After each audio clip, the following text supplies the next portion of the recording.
I've always been drawn to the remnants of the past, the forgotten corners of civilization where stories linger in the silence. That's how I found myself standing at the mouth of an old abandoned mine on the Iron Range in northern Minnesota, my friend Alex at my side. We were urban explorers, thrill seekers, delving into places left behind by time. The mine portal entryway yawned before us like the gate to another world, a descent into darkness that promised the thrill of discovery and the chill of the unknown. We clicked on our flashlights, the beams cutting through the oppressive blackness as we ventured into the bowels of the earth. The air inside was cool and stale, the silence broken only by the crunch of our boots on the gravel and the distant drip of water.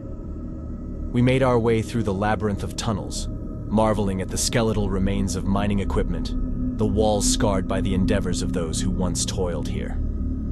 As we delved deeper, a sense of unease began to gnaw at me.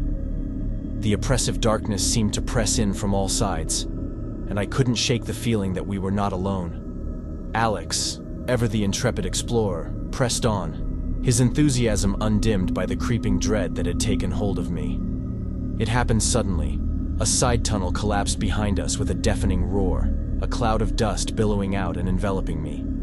When it cleared, I realized with a jolt of panic that I was alone. Alex was nowhere to be seen, the tunnel that had once connected us now a wall of rubble. I called out, my voice echoing off the stone walls, but there was no reply. Panic surged through me as I realized I was lost, separated from my friend in a maze of darkness. I tried to retrace my steps, but the tunnels seemed to shift and change, leading me further into the bowels of the earth. That's when the sounds began. Faint at first, a clattering in the distance, as if the mine were awakening around me.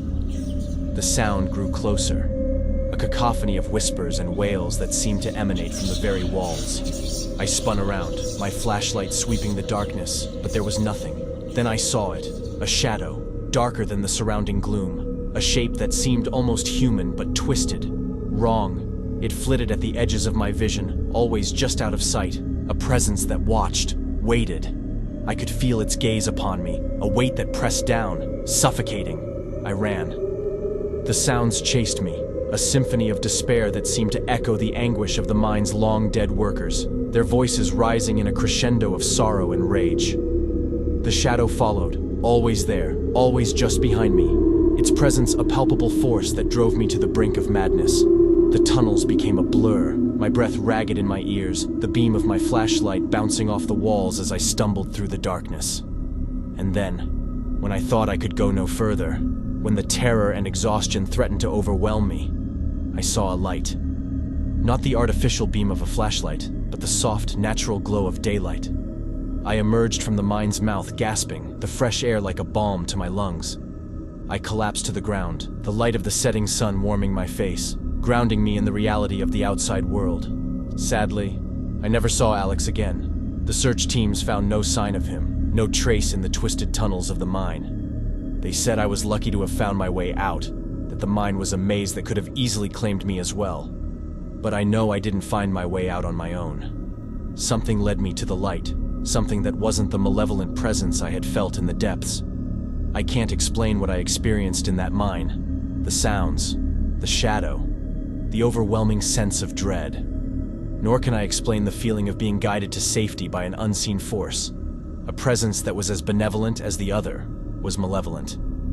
I've left the world of urban exploration behind me, the thrill of the unknown no longer a siren call I wish to follow. But sometimes, in the stillness of the night, I think I hear the faint echo of whispers, and I wonder if the mine still calls to me, its secrets, shadows, and my long-lost friend, Alex, forever etched in the depths of my mind.